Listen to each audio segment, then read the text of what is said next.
ओम नमो भगवते वासुदेवाय। ओम नमो भगवते वासुदेवाय। ओम नमो भगवते वासुदेवाय। ओम अज्ञानतिमिरान्धस्य ज्ञानाञ्जनेशलाकय चक्षुरुन्मीलितं येन तस्मै श्रीगुरवे नमः। श्रीचैतन्यमनोभीष्टं स्थापितं येन भूतले स्वयं रूपा कदा मह्यं तदा स्वावदन्तिहं।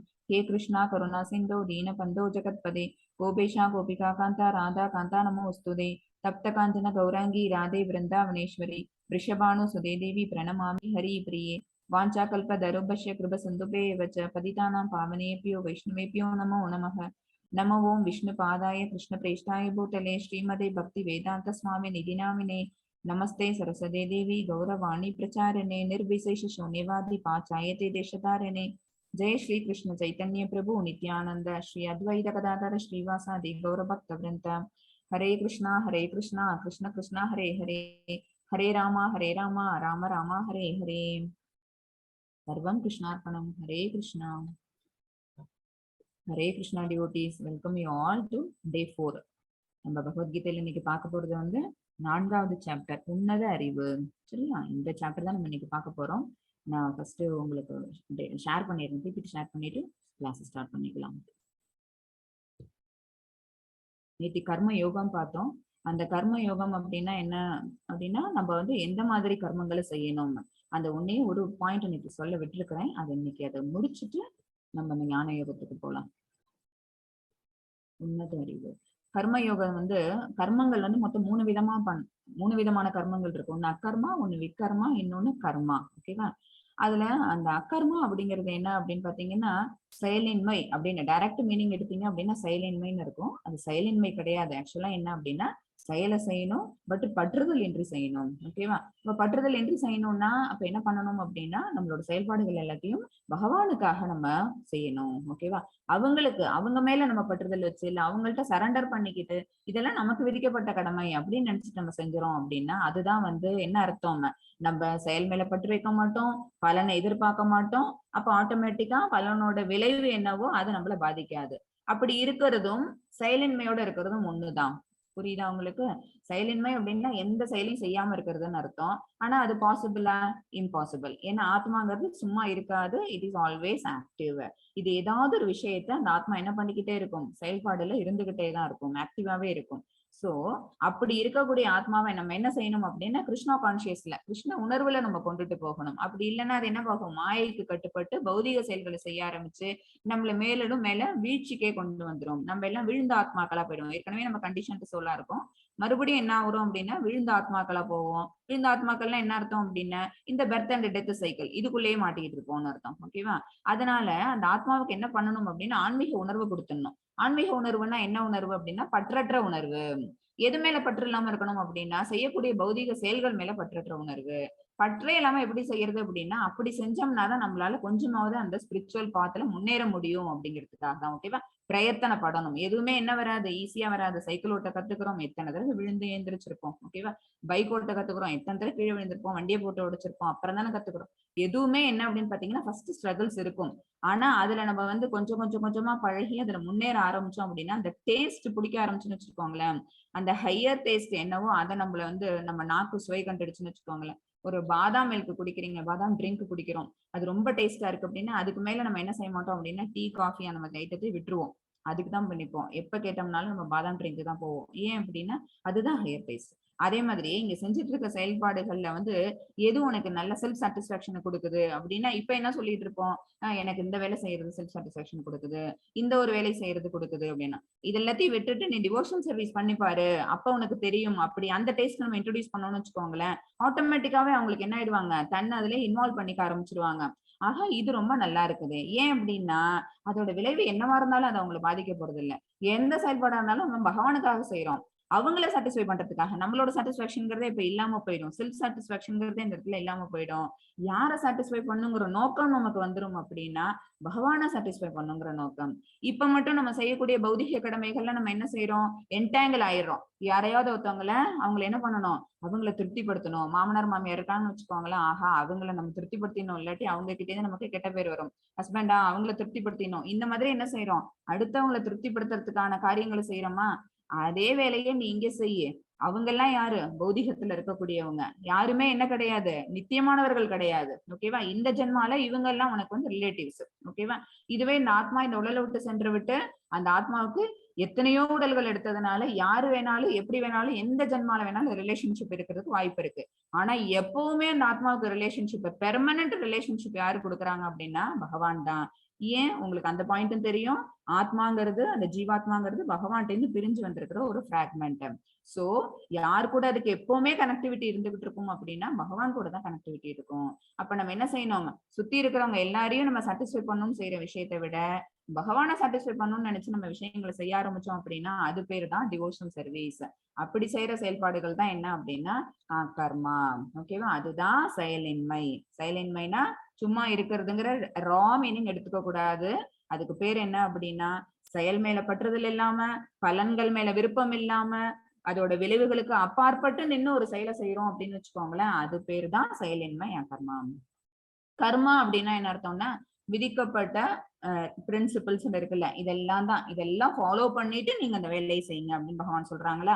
அந்த பிரின்சிபிள்ஸ் எல்லாத்தையும் ஃபாலோ பண்ணி நமக்கு ஸ்பிரிச்சுவல் மாஸ்டர் ஏதாவது சொல்லி கொடுத்துருக்காங்களா, அதை ஃபாலோ பண்ணி பகவான் மூலமா நமக்கு ஏதாவது அறிவுரைகள் கிடைச்சதா அதை ஃபாலோ பண்ணி நம்ம செய்யக்கூடிய செயல்களை செஞ்சோம்னு வச்சுக்கோங்களேன், நம்மளவளையும் நம்ம திருப்திப்படுத்து, பகவானையும் திருப்திப்படுத்தி நம்மளால வாழ முடியும். அது கர்மவாதி.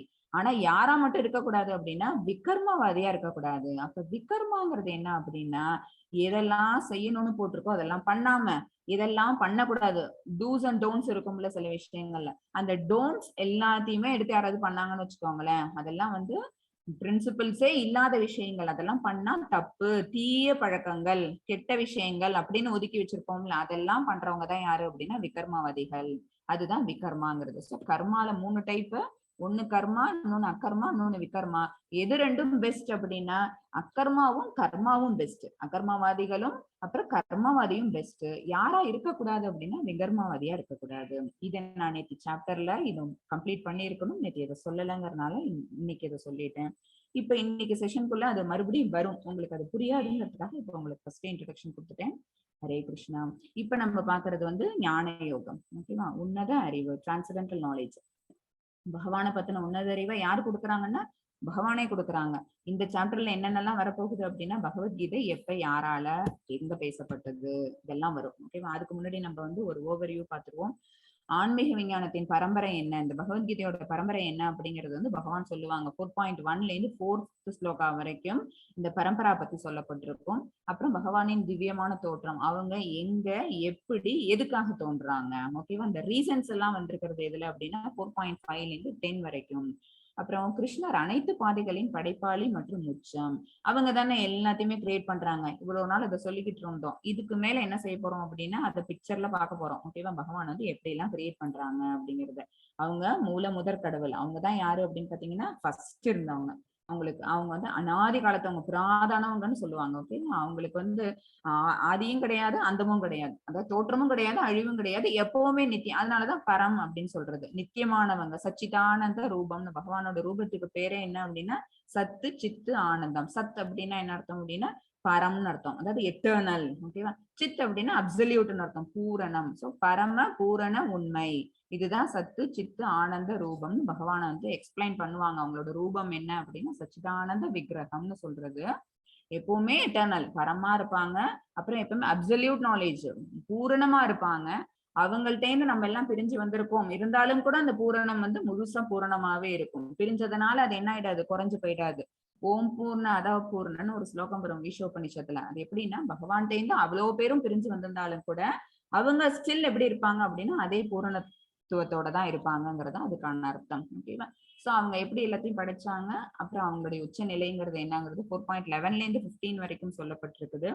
அப்புறம் ஞான தலத்தில் கர்மாவை புரிந்து கொள்ளுதல். இப்ப ஞான யோகம் தானே இந்த அத்தியாயத்துல சொல்ல போறாங்க. அதுல நம்ம கர்மாவை எப்படி செய்யணும், அக்கர்மவாதியா இருந்து செய்யணுமா, கர்மவாதியா இருந்து செய்யணுமா, இல்ல விகர்மவாதியா இருந்து செய்யணுமாங்கிறது 4.16ல இருந்து 24 வரைக்கும் பகவான் சொல்லியிருப்பாங்க. அப்புறம் யாகத்தின் மூலமாக ஞானம் அடைதல். யாகம் அப்படின்னா என்ன அர்த்தம்னா தியாகம், சாக்ரிஃபைஸ்ன்னு சொல்லலாம். ஓகேவா? நம்ம ஆல்ரெடி இதை லைட்டா உங்களுக்கு சொல்லி கொடுத்துருக்கிறோம். யாகம்ங்கிறது என்ன இந்த கலியுகத்துக்கு வேள்வி தீய மூட்டி நம்ம பண்ணணுங்கிறது யாகம் கிடையாது. ஜபயாகமும் யாகம் தான். ஓகேவா? அதன் மூலமாக நம்ம ஞானம் பெற முடியும். ஓகேவா? அந்த மாதிரி யாக பயிற்சி தியாகம் பண்றது மூலமா நம்மளால என்ன செய்ய முடியும்? பகவானை பத்தின அந்த நாலேஜை தெரிஞ்சுக்க முடியும். அது 4.25ல இருந்து 42 வரைக்கும் சொல்லப்பட்டிருக்குது. அந்த யாகம் செய்யும் முறைகள் யாருக்கிட்ட கத்துக்கணும் அப்படின்னா ஒரு ஸ்பிரிச்சுவல் மாஸ்டர். தத் வித்தி பிரதிபானேன அப்படின்னு ஒரு ஸ்லோகம் வரும். அது என்னன்னா, நம்மளுக்கு என்னெல்லாம் தெரியாதோ அதை எல்லாத்தையும் சப்மிசிவா இருந்து நம்மளுக்குன்னு யாரை நம்ம தேடி கண்டுபிடிச்சிருக்கோமோ அந்த ஸ்பிரிச்சுவல் மாஸ்டர் கிட்ட நம்ம கொஸ்டின்ஸ் கேட்கறது மூலமா அவங்களுக்கு பணிவிடைகள் செஞ்சு சர்வீசஸ் பண்ணி அவங்கள்ட்ட இருந்து அந்த ஞானத்தை நம்ம வாங்கணும். ஓகேவா?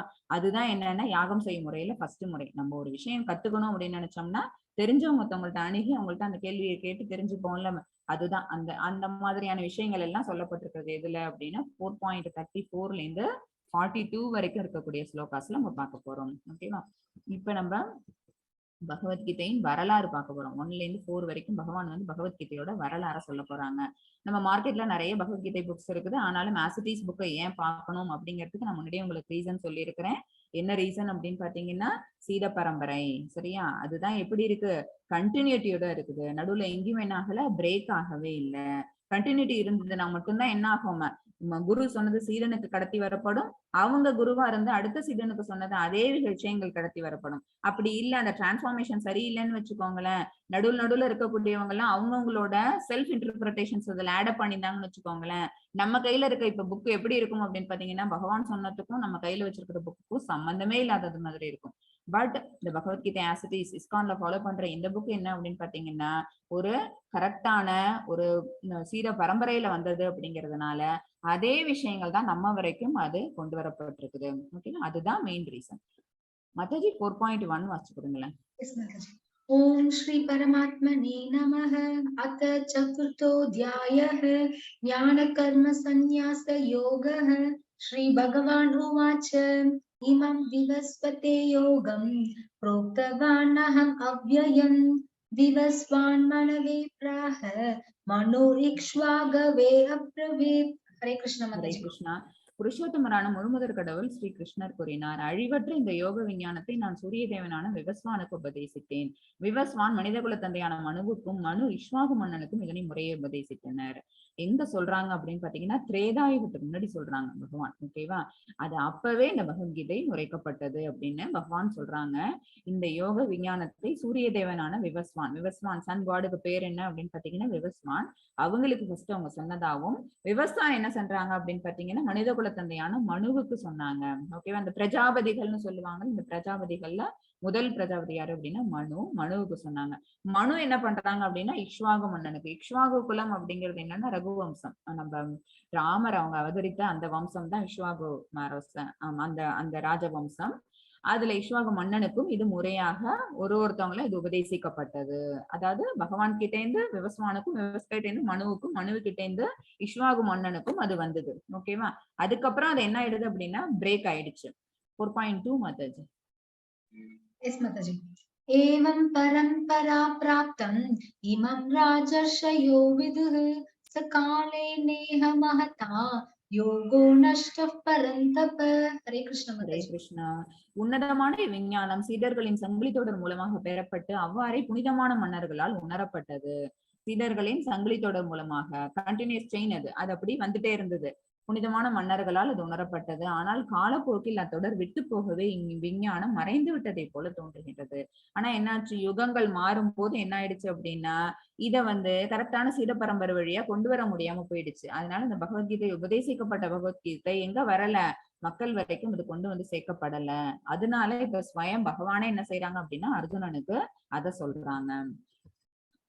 சிஷ்ய முறைப்படி வராத எந்த மந்திரமும் பலனற்றதாக கருதப்படுகிறது. ஓகேவா? பொதுவாவே எப்படி வரணும் அப்படின்னா குரு சீட பரம்பரை ஆத்தென்டிகேட்டடா இருக்கணும். அப்படி இருந்தா மட்டும்தான் அதை எப்படின்னா ஏத்துக்கொள்ளப்படும். இது எல்லாம் அப்படின்னா பலனற்றது. ஏன்னா நம்ம எல்லாருமே யாரு அப்படின்னு பாத்தீங்கன்னா இங்க இருக்க கலங்கங்களால சூழப்பட்டவங்க. ஓகேவா? உயிர்வாழிகள் அத்தனை பேரும் இந்த கலங்கங்களால் சூழப்பட்டவங்க. சோ நமக்குள்ள என்ன இருக்கும், நமக்குள்ளேயே சில மன அனுமானங்கள், கற்பனைகள் இதெல்லாம் இருக்கும். நம்ம கையில எதையாவது ஒண்ணத்தை கொடுத்து எழுத சொன்னாங்கன்னு வச்சுக்கோங்களேன், என்ன செய்வீங்க, அதை அப்படியே அதை எழுதுறதுக்கு பதிலா கொஞ்சம் நம்மளோட செல்ஃப் இன்டர்பிரேஷன்ஸையும் சேர்த்து அதுல போடுவோம். அப்ப என்ன ஆகும், அந்த ஒரிஜினாலிட்டி போயிடும், டூப்ளிகேசிங் வந்துருது. ஓகேவா? இதுதான் அந்த இடத்துல கலியுகத்துல சிஷ்ய முறைப்படி வராத எந்த மந்திரமும் பலனற்றதாக கருதப்படுகிறது. எனவே 4 தெய்வீக நபர்கள் கலியுகத்தில் தோன்றி சிஷ்ய பள்ளிகளுக்கு தோன்றுவார்கள். கலியுகத்துல 4 சிஷ்ய பள்ளிகள் வரப்போகுது. அதுல யார் வரப்போறாங்க? 4 தெய்வீக நபர்கள் வரப்போறாங்க. அதுல இந்த 4 அதுல இந்த 4ம் என்ன அப்படின்னா வைஷ்ணவ சம்பிரதாயம். லார்டு கிருஷ்ணா கிட்ட இருந்து மொத்தம் 4 விதமான சம்பிரதாயங்கள் பிரிஞ்சு வந்தது. அந்த 4 நபர்கள் அதை கொண்டு வந்தாங்க. அந்த 4 வைஷ்ணவ சம்பிரதாயங்களின் ஸ்தாபகர்கள் யாரு அப்படின்னு பாத்தீங்கன்னா, ஒண்ணு வந்து பிரம்ம கௌடிய சம்பிரதாயம். ஓகேவா? இன்னொன்னு ஸ்ரீ லக்ஷ்மி ஜிங்கிறது லக்ஷ்மி சம்பிரதாயம். லார்டு சிவா அப்படிங்கிறது ருத்ர சம்பிரதாயம். இது 4 குமாராஸ், இது குமார சம்பிரதாயம். 4 விதமான வைஷ்ணவ சம்பிரதாயங்கள் இந்த இடத்துல வருது. ஒரு சம்பிரதாயத்தையும் நிறுவனவங்க ஸ்தாபகர்கள் அப்படின்னு பார்த்தோம் அப்படின்னா கலியுகத்தின் ஆச்சாரியர்கள் இவங்கெல்லாம். பிரம்ம கௌடிய சம்பிரதாயத்தை மத்வாச்சாரியர் அவங்களால நிறுவப்பட்டது.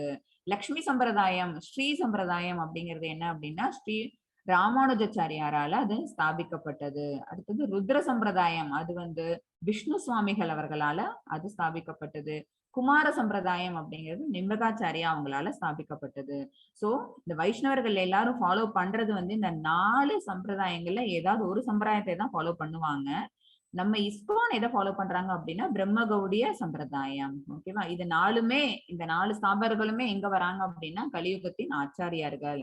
அவர்களை பின்பற்றும் ஒரிசாவில் உள்ள புனித நகரமான புருஷோத்தமாவில் அவர்கள் தோன்றுவார்கள் அப்படின்னு பகவான் சொல்லியிருக்கிறாங்க மகாபாரதத்துல. அது எப்ப? துவாபர யுகத்தோட எண்ட்ல சொன்னது. கலியுகத்துல இந்த மாதிரி வருவாங்க. வைஷ்ணவ சம்பிரதாயங்கள் 4ஆ பிரியும். ஒரு சம்பிரதாயத்தையும் ஒரு ஸ்தாபகர்கள் வந்து ஸ்தாபிப்பாங்க. அதுக்கப்புறம் கலியுகத்து மக்கள் இந்த முறையை ஃபாலோ பண்ணி வாழ்வாங்க. சரி, அதுல இஸ்கான் ஃபாலோ பண்றது பிரம்ம கௌடிய சம்பிரதாயம்னு மத்வாச்சாரியர் அவர்களால உருவாக்கப்பட்ட அந்த சம்பிரதாயம் தான். ஓகேவா? பிரம்ம கௌடிய, பிரம்ம மாதவ கௌடிய சம்பிரதாயா. இல்ல கிருஷ்ணர் கிட்ட இருந்து தென் செகண்ட் யாரு அப்படின்னு பாத்தீங்கன்னா பிரம்மர் கிட்ட வந்திருக்கு. அடுத்தது நாரதர், வியாசர், மத்வாச்சாரியார் அப்படின்னு அந்த சீத பரம்பரை எது வரைக்கும் தொடர்ந்து வந்திருக்கு அப்படின்னா நம்மளோட ஃபவுண்டர் ஆச்சாரியா பக்தி வேதாந்த சுவாமி பிரபுபாதா வரைக்கும் வந்திருக்கு. 32nd குரு ஆஃப் இஸ்கான் இவங்க. இது வரைக்கும் இவங்க ISKCON founder 32nd Guru of பிரம்ம கௌடிய சம்பிரதாயம். இது வரைக்கும் என்ன ஆயிருக்கு அப்படின்னு பாத்தீங்கன்னா அந்த சங்கிலி தொடர் இருக்கு பாத்தீங்களா, அது வித்தவுட் எனி டிஸ்கண்டினியூஷன் அது வந்துகிட்டே இருக்குது. அப்ப மூலம் என்ன அப்படின்னா பகவான் சொன்னது அதை அப்படியே கொண்டு வந்து எங்க கொடுத்திருக்கிறாங்க அப்படின்னா நம்ம பார்க்கக்கூடிய இந்த Bhagavad Gita as it is. So மார்க்கெட்ல எத்தனை புக்கு கிடைச்சாலும் நம்ம இந்த புக்கை ஃபாலோ பண்றதுக்கான ரீசன் என்ன அப்படிங்கிறது உங்களுக்கு இப்ப வித்தவுட் எனி டவுட் கிளியரா புரிஞ்சிருக்கும்னு நினைக்கிறேன். இவங்க 6 பேரும் யாரு அப்படின்னு பாத்தீங்கன்னா இவங்க அதாவது கோஸ்வாமிகள். சரியா? இவங்க 6 பேரும் தான் என்ன செஞ்சாங்க அப்படின்னா இவங்க எல்லாம் ஒவ்வொருத்தவங்களையும் நான் பேரை சொல்றேன். சூத கோஸ்வாமி, சாரி ரூப கோஸ்வாமி, சனாதன கோஸ்வாமி, அப்புறம் ரகுநாத பட்ட கோஸ்வாமி, ரகுநாத தாச கோஸ்வாமி, கோபால பட்ட கோஸ்வாமி அண்ட் தென் ஜீவ கோஸ்வாமி. இந்த 6 பேர் தான். இவங்க எல்லாம் வந்து பிருந்தாவனத்து கோஸ்வாமிகள்னு பேரு. இவங்க 6 பேரையும் ஒரு இடத்துக்கு போய் என்ன செய்ய சொல்றாங்க சைத்தன்ய மகாபிரபு அப்படின்னா போயிட்டு ஹரிநாம சங்கீர்த்தனத்தை வளர்க்க சொல்லுவாங்க. பிருந்தாவனத்துல அத்தனை ஆயிரக்கணக்கான கோயில்கள், ராதா மாதவருக்கு அவ்வளவு கோவில்கள் கட்டப்பட்டதெல்லாம் யாருடைய முயற்சினால அப்படின்னா இந்த 6 கோஸ்வாமிகளின் முயற்சினால. இவங்க எல்லாருமே என்ன அப்படின்னு பாத்தீங்கன்னா பிரம்மகௌடிய சம்பிரதாயத்தை சேர்ந்தவங்க. பகவான ஸ்ரீ ஹரியதான் வந்து முதற் கடவுளா ஏத்துக்கிட்டவங்க. எப்பவும் நாம ஜபம். ஓகேவா? அந்த பிரின்சிபல்ஸை ஃபாலோ பண்றவங்க. அந்த ரெகுலேட்டிவ் பிரின்சிபல்ஸோட தன்னுடைய வாழ்க்கையை வாழ்ந்தவங்க. அவங்க எல்லாம் பிரம்மச்சரியத்தை கடைபிடிச்சு வாழ்க்கையை வாழ்ந்தவங்க. கீதையை புரிந்து கொள்வதற்கான தகுதி 4.3 மாதாஜி. Yes, ma'am. स एवायं मया तेत्य योगः प्रोक्तः पुरातनः भक्तोऽसि मे सखा चेदि रहस्यं येदत् उत्तमम्. கிருஷ்ணா. பரமனுடன் உறவு கொள்வதை பற்றிய அதே பழம்பெரும் விஞ்ஞானத்தை நான் இன்று உனக்கு எடுத்துரைத்துள்ளேன். இத அங்க சங்கிலி தொடர் வந்து கட்டானதுனால அந்த மாதிரி ஒரு மாயை தோற்றம் இருக்கிறதுனால இப்ப பகவத்கீதையை நான் மறுபடியும் இதே பழம்பெரும் விஞ்ஞானத்தை உனக்கு நான் எடுத்துரைத்துள்ளேன். ஏனெனில் நீ எனது பக்தனும் நண்பனும். அதனால் அதுக்கு என்ன குவாலிபிகேஷன் கொடுக்குறாங்க பாருங்க. அர்ஜுனனுக்கு அதை சொன்னதுக்கான ரீசன் என்ன அப்படின்னா அவங்க வந்து இவங்களோட டிவோட்டி, அப்புறம் ஃப்ரெண்ட். இந்த விஞ்ஞானத்தின் உத்தம ரகசியத்தை உன்னால் புரிந்து கொள்ள முடியும். இந்த ரகசியம்ங்கிறது என்ன அப்படின்னா குய்யம் அப்படின்னு சொல்லுவாங்க. Confidential knowledge. இதெல்லாம் கான்பிடென்ஷியல் நாலேஜ் யாருக்கு புரியும் அப்படின்னா பக்தனுக்கு மட்டும்தான் புரியும். பக்தன் அல்லாதவர்களுக்கு இது சொல்லப்படக்கூடாது அப்படின்னு பகவான் வந்து 18வது சாப்டர்ல சொல்லுவாங்க. யார் ஒருத்தவனுக்கு என் மேல் நம்பிக்கை இல்லையோ அவர்களுக்கு இந்த உத்தம ரகசியத்தை நீ உரைக்க கூடாது அப்படின்னு அர்ஜுனன் கிட்ட சொல்லுவாங்க பகவான். ஓகேவா? சோ அந்த ரகசியத்தை ஏன் அப்படி சொல்லக்கூடாதுன்னு சொன்னாங்கன்னா, அவங்களுக்கு வந்து புரிஞ்சுக்கிறதுக்கான குவாலிட்டி அவங்கள்ட்ட இல்ல. அதை வளர்த்துக்கல. அசுர குணத்தோட இருக்கிறாங்க. பகவானா அவங்களும் நம்மள மாதிரி 200 தானே இருக்கிறாங்க. அவங்கள்ட்ட மட்டும் என்ன ஸ்பெஷல் ஃபீச்சர்ஸ் இருக்குது? அவங்களும் நம்மள மாதிரி மனித உடல் தானே எடுத்திருக்கிறாங்க அப்படின்னு அவங்கள சாதாரணமா எடை போடக்கூடியவர்கள் யாரு அப்படின்னா மூடர்கள். அவங்க பகவானை பத்தின எண்ணமே இல்லாதவங்க. அவங்களோட திவ்யமான தோற்றம்ங்கிறது என்ன? அவங்க தன்னோட எல்லா பொட்டன்சியஸையும் மறைச்சுக்கிட்டு இங்க வந்து இந்த யுகத்துல அவங்க தோன்றி இருக்கிறாங்க. நமக்காக தான் அவங்க சேவைக்காக தான் வந்திருக்கிறாங்கிற விஷயம் தெரியாத அசுரர்கள் என்ன செய்வாங்க? கண்ணி அவங்களையும் ஒரே மாதிரி தராசா வச்சு பார்ப்பாங்க. ஓகேவா? பட் யாருக்கு அது புரியும் அப்படின்னா டிவோட்டிஸ்க்கு புரியும். ஓகேவா? விதுரர் அவங்க என்ன செஞ்சாங்க அப்படின்னு பாத்தீங்கன்னா, விதுரர், பீஷ்மர், அப்புறம் துரியோதனன் எல்லாரும் ஒன்னா சபையில தான் இருந்தாங்க கிருஷ்ண பரமாத்மா வந்து தூது வந்த போது. ஆனா விதுரர் தான் என்ன செஞ்சாங்க அப்படின்னு பாத்தீங்கன்னா, வாங்க வீட்டுக்கு போடலாம் அப்படின்னு சொல்லி கூப்பிட்டது. பீஷ்மர் கூப்பிடுறாரு. இது யார் வீடு அப்படின்னா, இது என்னோட வீடு வாங்க அப்படின்னு. துரியோதனன் இது என்னுடைய மாளிகை வாங்க அப்படின்னு. விதுரர் தன்னோட வீட்டை காமிச்சு, இது உன்னுடைய வீடு கிருஷ்ணா, நீ உள்ளரவா அப்படின்னு சொல்லுவாரு. இவங்க எல்லாருமே என்ன அப்படின்னு பாத்தீங்கன்னா, எல்லா ஞானமும் தெரிஞ்சவங்க தான். ஆனா யாருக்கு வந்து பகவான் வந்து அவங்களோட உண்மை உருவம் அவங்க கண்ணுக்கு தெரியுறாங்க அப்படின்னா, பக்தனுக்கு மட்டும்தான் தெரிவாங்க. அவங்களோட சூப்பர் பொட்டன்சிஸ் அத்தனையும் யாரால புரிஞ்சுக்க முடியும் அப்படின்னா, பக்தனால மட்டும்தான் புரிஞ்சுக்க முடியும். அதனாலதான் அந்த பகவத்கீதைய சொல்றதுக்கு அர்ஜுனனை அவங்க தேர்ந்தெடுத்தாங்க. இப்ப அர்ஜுனனுக்கு ஒரு டவுட் வரும். நீங்களும் நானும் இப்ப ஒன்னா தானே பிறந்திருக்கோம். இதே ஜென்மால தானே இருக்கிறோம். இப்படி இருக்கும்போது எனக்கு தெரியாத ஒரு விஷயம் உங்களுக்கு எப்படி தெரிஞ்சது அப்படின்னு அர்ஜுனன் கொஸ்டின் பண்ணுவாங்க. 4.4 Mataji. Yes, Mataji. Arjuna uvacha abaram bhavato janma param janma vivasvatah kadam edat vijaniyam vam atau proktavan iti. Hare Krishna Mataji. Hare Krishna. Arjunan வினவினான், சூரிய தேவனான விவஸ்வான் பிறப்பால் தங்களை விட பெரியவர். தாங்கள் அவருக்கே விஞ்ஞானத்தை ஆரம்பத்திலே உபதேசித்தீர்கள் என்பதை எவ்வாறு நான் புரிந்து கொள்வது? விவஸ்வான் அந்த சன்காட் எப்பயோல இருந்தே இருக்கிறார். ஓகேவா? அந்த பிரபஞ்சங்கள் எல்லாம் தோன்றின காலத்துல இருந்தே சன்காட் இருக்கிறாங்க. அவங்க அப்படி இருக்கும்போது நீங்க இப்ப நம்ம எல்லாரும் சமகாலத்தவர் தானே, நீங்க அங்கேயே அப்பவே உபதேசித்தீங்க அப்படின்னு நீங்க சொல்றது எனக்கு புரியல அப்படின்னு சொல்லிட்டு அர்ஜுனன் கேக்குறாங்க. அதுக்கு பகவான் இப்ப பதில் கொடுப்பாங்க. கீதை எத்தனை வருடங்களுக்கு முன் பகவானால் பேசப்பட்டது. ஏன் அப்படின்னா அர்ஜுனனும் பகவானும் இந்த ஜென்மால துவாபர யுகத்துல 2 பேரும் ஒரே இடத்துல இருந்தாங்களாம் கூட, ஜென்மாவுக்கும் ஒரு யுகத்துக்கும் 2 பேருமே ஒன்னாவே பிறந்துட்டு இருப்பாங்க. துவாபர யுகத்துல அர்ஜுனனும் கிருஷ்ணனுமா தோற்றம் அடிச்சவங்க. திரேதா யுகத்துல எப்படி இருந்தாங்க அப்படின்னு பாத்தீங்கன்னா ராமலட்சுமணர்களா வந்தாங்க. ஓகேவா? நரநாராயணர்களா வந்தாங்க சத்திய யுகத்துல. சோ யுகம் தோறும் அவங்க 2 பேரும் ஒன்னாதான் தோன்றிட்டு இருக்கிறாங்க. பட் பகவான் வந்து என்ன அப்படின்னா ஆன்மீக தளத்திலே இருக்கிறாங்க. அவங்க இங்க பௌதீக உடல் எடுத்து வரல. அவங்க எப்படி வந்திருக்காங்க? தன்னோட பகிரங்க சக்தி மூலமா அந்த ஆன்மீக உடலோடய இங்க வந்ததுனால அவங்களுக்கு எல்லாமே ஞாபகத்துல இருக்குது. ஆனா அர்ஜுனன் என்ன செய்யறான்? ஒரு டைமும் அந்த அர்ஜுனனோட ஆத்மாங்கிறது வந்து இங்க இருக்கிற பௌதிக உடலை எடுத்துருது. அதனால எப்படி டிஃபெக்டிவ் சென்சஸ் மாயைனுக்கு கட்டுப்பட்டு போறதுனால அவனோட சென்சஸ் எல்லாம் என்ன ஆயிடுச்சு அப்படின்னு பாத்தீங்கன்னா டிஃபெக்டிவ் குறையுடைய புலன்கள் ஆயிடுச்சு. Less memory capacity. அதனால அர்ஜுனன் என்ன பண்ணிடுறான் அப்படின்னா எல்லாத்தையும் மறந்துடுறான். பகவானுக்கு எதுவுமே மறக்காம ஞாபகம் இருக்குது. அர்ஜுனன் யுகந்தோறும் பகவானோட சேர்ந்து தோன்றுனா கூட அர்ஜுனன் எடுத்துட்டு வரக்கூடிய உடலுங்கிறது வேற, பகவான் தோன்றக்கூடிய உடலுங்கிறது வேறங்கிறதுனால பகவானுக்கு எல்லாமே மெமரியில இருக்குது. அர்ஜுனன் மறந்து போறதுனாலதான் இந்த கொஸ்டினை கேட்கிறாங்க. அப்ப இப்ப பகவான் பதில் சொல்றாங்க அதுக்கு, எத்தனை வருடங்களுக்கு முன்னாடி அவங்களால பேசப்பட்டது அப்படின்னு. இப்ப வந்து நம்ம பிரம்மா ஒரு கணக்கு ஒண்ணு இருக்கு. இதுல லைட்டா பார்த்துப்போம். இதுல ரொம்ப பெருசா நம்ம மெனக்கட வேண்டாம். லைஃப் ஆஃப் பிரம்மா நமக்கு தெரியணும். எவ்வளவுன்னா பிரம்மாவுக்கும் எத்தனை ஆண்டு காலம் ஆயுட்காலம்ங்கிறது உண்டு. அவங்களுக்கும் ஒரு நாள் தோற்றம் இருந்த மாதிரி இறப்புங்கிறது ஒண்ணு உண்டு. 100 வருஷம். ஓகேவா? பிரம்மாவோட லைஃப் டைம் எவ்வளவுன்னு பாத்தீங்கன்னா 100 வருஷம். அதுல பிரம்மாக்கு எத்தனை வயசு முடிஞ்சு போச்சு அப்படின்னா 50 இயர்ஸ் அவர் கிராஸ் பண்ணிட்டாங்க. ஓகேவா? 50 வருடங்கள் பிரம்மாவுக்கு முடிஞ்சு போச்சு. இன்னொரு 50 வருடங்கள் தான் மிச்சம். ஆனா அந்த 50 வருடங்களை நம்மளோட எர்த்லி இயர்ஸா அப்படின்னு பார்த்தா அதுதான் கிடையாது. அதெல்லாம் வந்து எப்படி அப்படின்னா அந்தந்த பிளானட்டுக்கு தகுந்த மாதிரி அந்த இயர்ஸ் கணக்கீடு வந்து மாறும். சரியா? சோ அவங்களோட டோட்டல் லைஃப் ஸ்பேன் எவ்வளவு அப்படின்னு பாத்தீங்கன்னா 311 ட்ரில்லியன் இயர்ஸ். ஓகேவா? 311 ட்ரில்லியன் இயர்ஸ். இவ்வளவு ஆண்டுகள் அவங்களோட ஆயுட்காலம்ங்கிறது இவ்வளவு ஆண்டுகள். அத நாள் கணக்குல சொல்லணும் அப்படின்னா 36,000 கல்பங்கள். ஓகேவா? கல்பா அப்படின்னா என்ன அர்த்தம்னா 1 டே ஆஃப் பிரம்மான்னு அர்த்தம். ஓகேவா? பிரம்மாவுக்கு ஒரு நாள் ஒரு பகல் இருந்ததுன்னா ஒரு இரவு ஒண்ணு இருக்குமா? சோ ஒரு பகலும் ஒரு இரவும் சேர்ந்துதான் ஒரு முழு நாள்னு அர்த்தம். அந்த மாதிரி எத்தனை முழு நாட்கள் அப்படின்னா 36,000 கல்பம் பிளஸ் 36,000 நைட்ஸ். ஓகேவா? இவ்வளவு இருக்கு. ஏன்னா அவங்களோட தேவ வருஷத்துல ஒரு வருஷத்துக்கு 360 ஆண்டு நாட்கள். ஓகேவா? நமக்கு 365 கணக்கு பண்றோமா, அவங்களுக்கு எல்லாம் 360 நாட்கள். சோ அவரோட லைஃப் ஸ்பேன் 100 வருஷம் அப்படின்னா 360 நாட்கள் இன்டு 100 வருஷம் 36,000 கல்பம். ஓகேவா? சரி, இப்ப கல்பம்னா என்ன, அது என்ன கால்குலேஷன் அப்படின்னு பார்த்தா, இந்த 36,000 கல்பம் தான் இங்க பாருங்க ஒரு கிரியேஷன். பிரம்மா உருவாக்குறாங்க, பிரம்மா தோன்றுறாங்க. எங்க இருந்து தோன்றுறாங்க? நம்ம கர்ப்போதக விஷ்ணு, இதெல்லாம் உங்களுக்கு 8th சாப்டர்ல வரும். பகவான் விஷ்ணுவோட புருஷ அவதாரங்கள் வரும். அதுல வந்து பகவான் விஷ்ணு வந்து பார்க்கடல்ல படுத்துட்டு இருக்கும்போது அவங்களோட வயிற்றுல இருந்து உந்தியில இருந்து ஒரு தாமரை மலர் வரும். மலர்ல தோன்றவங்க யாரு அப்படின்னு பாத்தீங்கன்னா பிரம்மா. தோன்றி அவங்க கண்ணை முழிச்சு பாக்குறாங்க, ஒரே இருட்டா இருக்குது, ரொம்ப இருட்டா இருக்குது.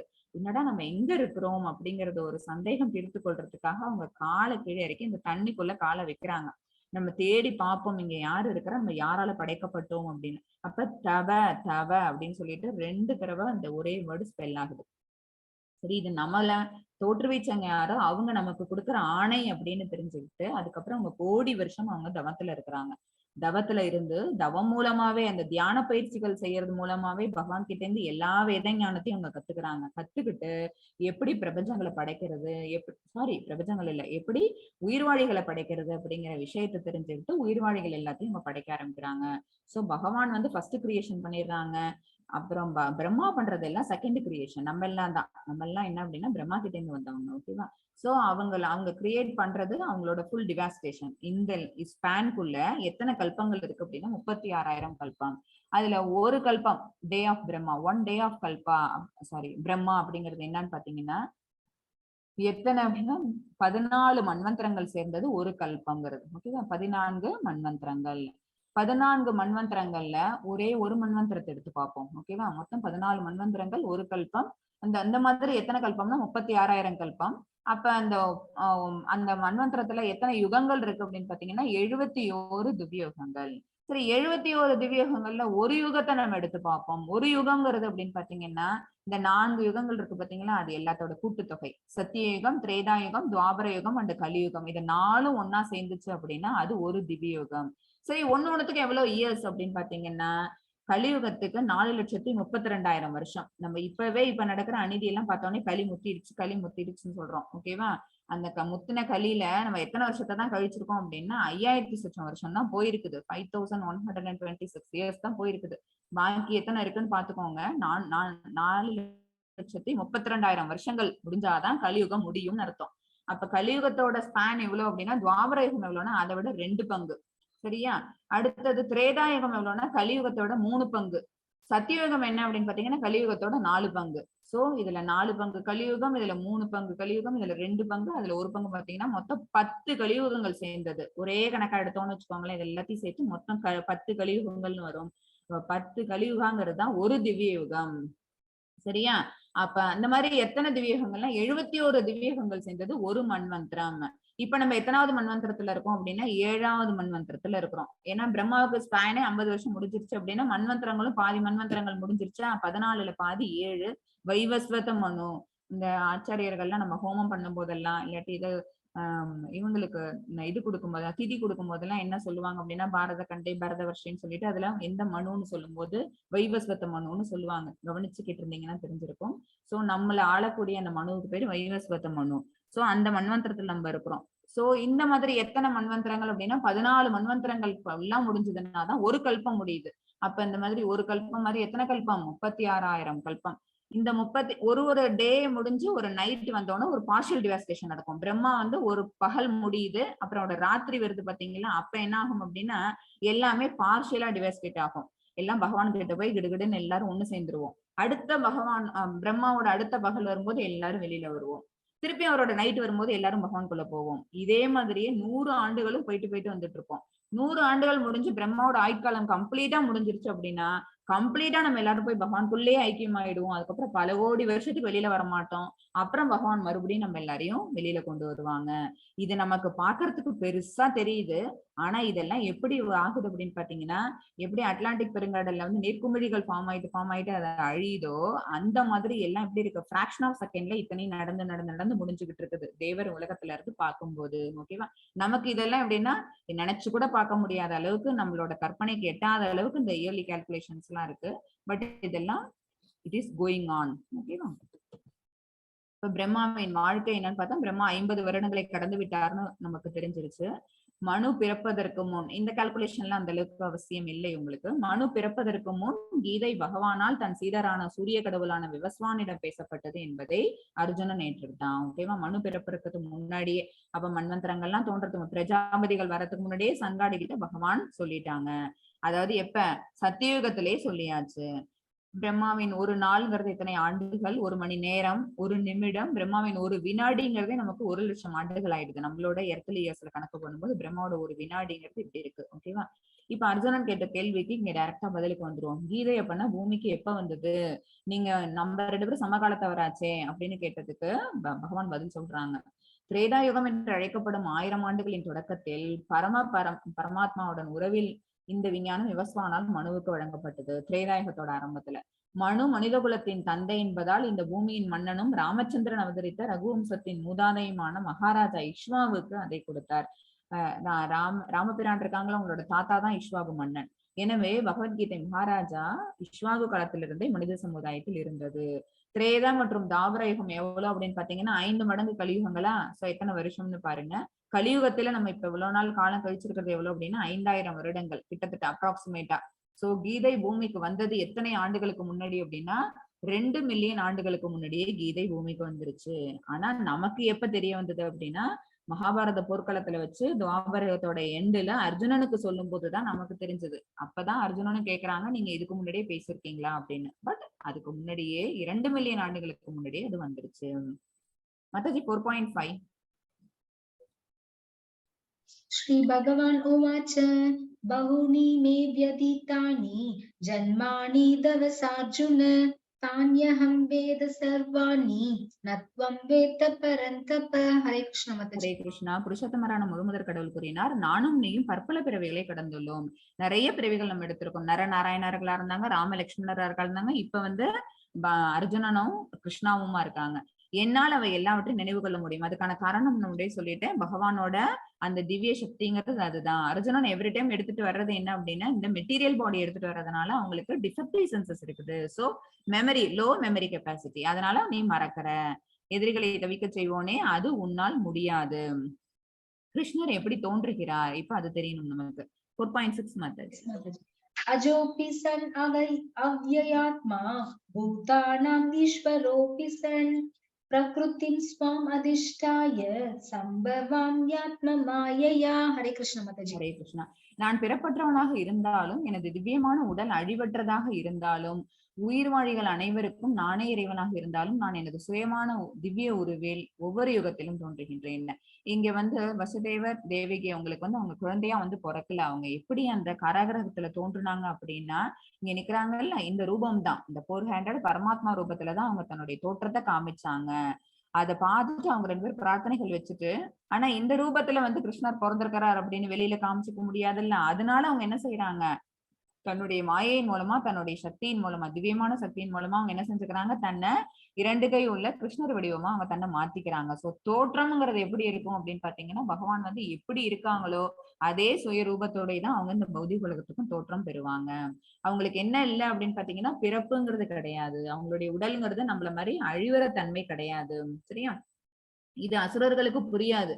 அசுரர்கள்னா யாரு அப்படின்னா பகவான் பத்தின அவங்களோட குவாலிட்டிஸ் என்னென்ன அப்படிங்கிற அந்த அவங்களோட ஐஸ்வர்யங்கள் என்னென்ன அந்த விஷயங்கள்லாம் அசுரர்களுக்கு புரியாதுங்கிறதுனால அவங்களுக்கு நம்பிக்கை கிடையாது. அவங்களால அண்டர்ஸ்டாண்ட் பண்ணிக்க முடியாது இந்த சீக்ரெட்டை.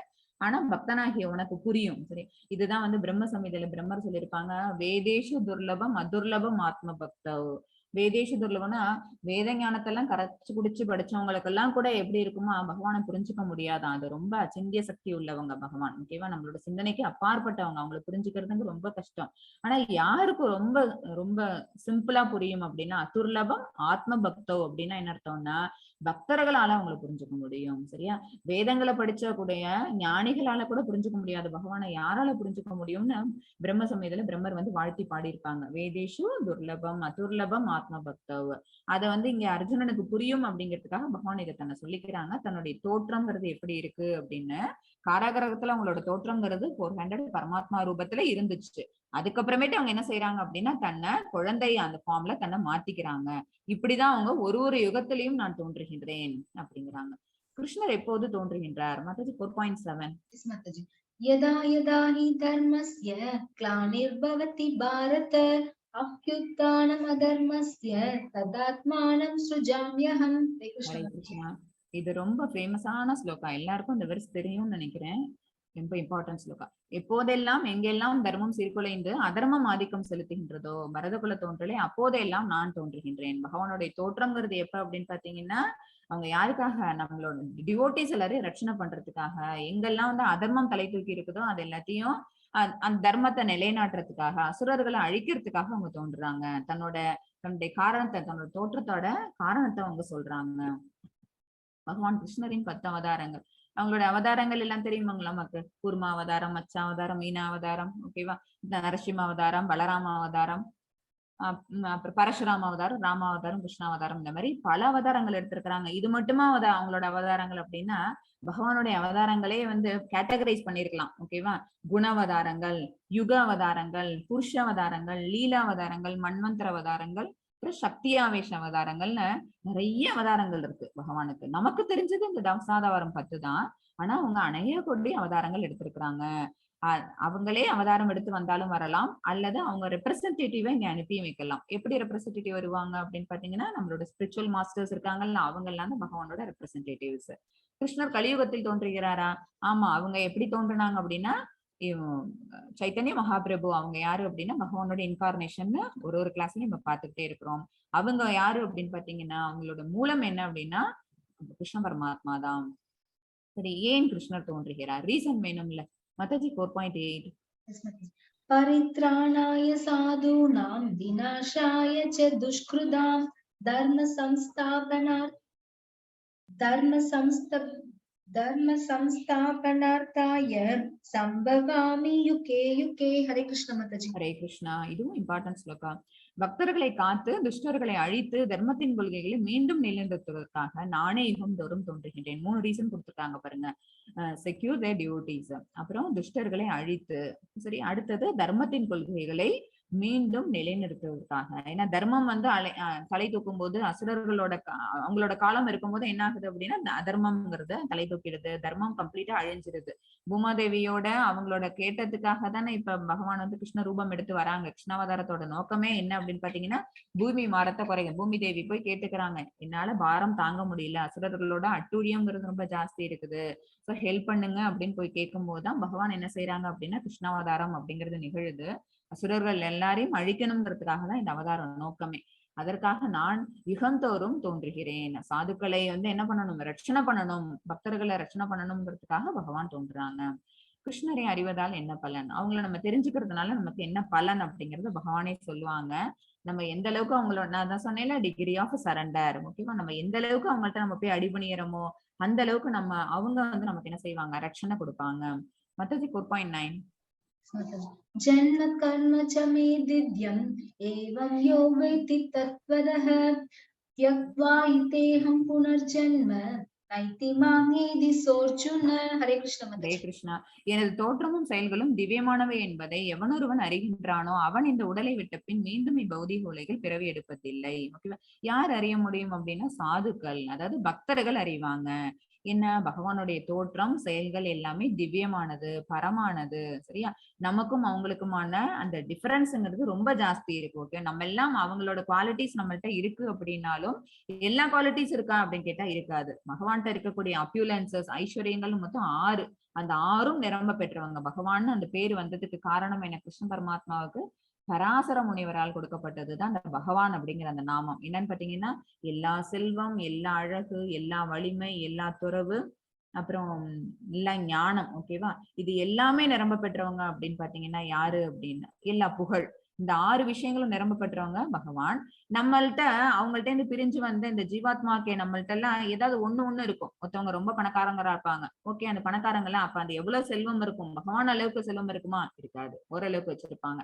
ஆனா அவங்கள்ட்ட மத்தது இருக்காது. துணிவு இருக்காது, ஞானம் இருக்காது, அறிவு இருக்காது, அழகு இருக்காது. ஓகேவா? ஒருத்தவங்க ரொம்ப பார்க்கறது ரொம்ப பியூட்டிஃபுல்லா, ரொம்ப கார்ஜியஸா இருக்கிறாங்க. பட் அவங்கள்ட்ட என்ன இருக்காது? செல்வம் இருக்காது. ஓகேவா? சோ பகவான்ட்ட இருக்கக்கூடிய 6 ஐஸ்வர்யங்கள்ல 1ஓ 2ஓ தான் நம்ம எல்லா ஜீவாத்மாக்கள்ட்டயும் இருக்கும். ஆனாலும் அதுவும் அந்த அளவுக்கு சமமா இருக்குமான்னு பார்த்தா அதுவும் கிடையாது. ஓகேவா? இந்த விஷயங்கள்லாம் யாருக்கு புரியும் அப்படின்னு பார்த்தீங்கன்னா, பகவானுடைய இந்த மாதிரியான திவ்யமான விஷயங்கள்லாம் ஒரு பக்தனால புரிஞ்சுக்க முடியும். அப்படி அவன் புரிஞ்சுக்கிட்டான்னா, தன்னோட பக்தி நிலையில அவன் எங்க இருக்கிறான்னு அர்த்தம். பிரேம நிலை, பாவ நிலையில இருக்காங்க. பக்தி நிலைகளே நெறைய இருக்குது. டிவோஷன் சர்வீஸ தொடர்ந்து பண்ணிக்கிட்டே போனோம் அப்படின்னா, நியோபைட்ஸா இருக்கக்கூடிய நம்ம எல்லாரும், ஆரம்ப நிலை பக்தர்களா இருக்கக்கூடிய நம்ம எல்லாரும் கிரேட் எலிவேட்டட் டிவோட்டீஸா மாறுறதுக்கான வாய்ப்புகள் உண்டு.